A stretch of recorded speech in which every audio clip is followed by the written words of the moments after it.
خلق ہے اب ایک چیز سے دوسری چیز بنانا. گارے سے انسان بنایا، یہ تخلیق ہے. آگ سے جن بنایا، یہ تخلیق ہے. نور سے فرشتے بنایا، یہ تخلیق ہے. تو ابداع بدی وہ ہے کہ جس نے نئی چیز، اسی لیے بدعت ہمارے ہاں کہلاتی ہے وہ شے جو دین میں نہیں تھی اور خواہ لا کے شامل کر دی گئی، جس کی کوئی جڑ بنیاد دین میں نہیں ہے، وہ بدعت ہے. اس سے یہ لفظ بدیع السماوات والارض وَإِذَا قَضَىٰ أَمْرًا فَإِنَّمَا يَقُولُ لَهُ كُن فَيَكُونُ. اس کی شان تو یہ ہے کہ جب وہ کسی معاملے کا فیصلہ کر لیتا ہے تو بس کہتا ہے کہ ہو جا، اور وہ ہو جاتی ہے. وَقَالَ الَّذِينَ لَا يَعْلَمُونَ لَوْلَا يُكَلِّمُنَا اللَّهُ وَتَأْتِينَا آیَةٌ. اور کہا ان لوگوں نے جو علم نہیں رکھتے، یہاں پھر وہی مشرکین مکہ کی طرف روئے سخن ہے، کیوں نہیں بات کرتا ہم سے اللہ، اور کیوں نہیں کوئی لے آتا ہمارے پاس کوئی نشانی.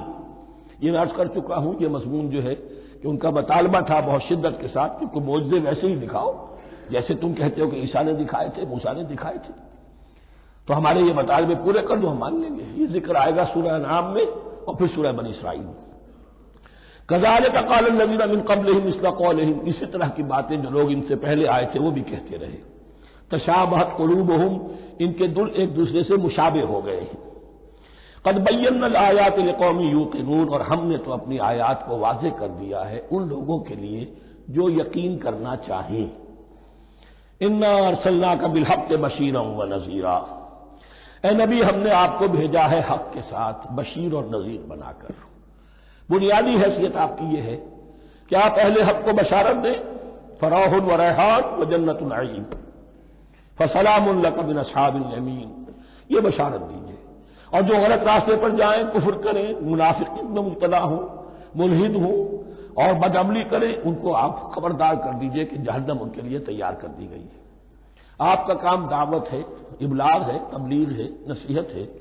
ولا تسأل عن اصحاب الجحیم. آپ سے سوال نہیں کیا جائے گا جہنمیوں کے بارے میں کہ محمد یہ کیوں جہنم میں پہنچ گئے، ہم نے تمہیں بھیجا تھا، تمہارے ہوتے ہوئے یہ جہنمی کیوں ہو گئے. نہیں، یہ آپ کی ذمہ داری نہیں ہے. کون جنت میں جانا چاہتا ہے، کون جہنم میں جانا چاہتا ہے، یہ آدمی کا اپنا فیصلہ ہے. آپ کا کام ہے کہ حق کو واضح کر دیں.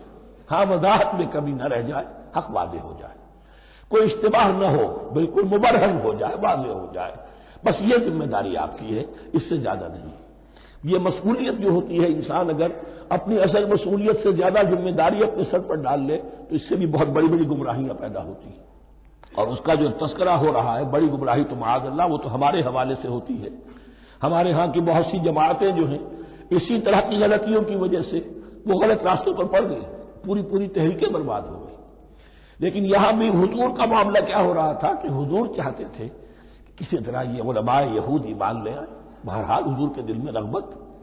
آخر مکے میں آپ تھے تو دعائیں مانگتے تھے، اے اللہ عمرو بن ہشام اور عمر بن خطاب میں سے کسی ایک کو تو میری جھولی میں ڈال دے. تو اسی طرح کی دعا آپ نے کی ہوگی.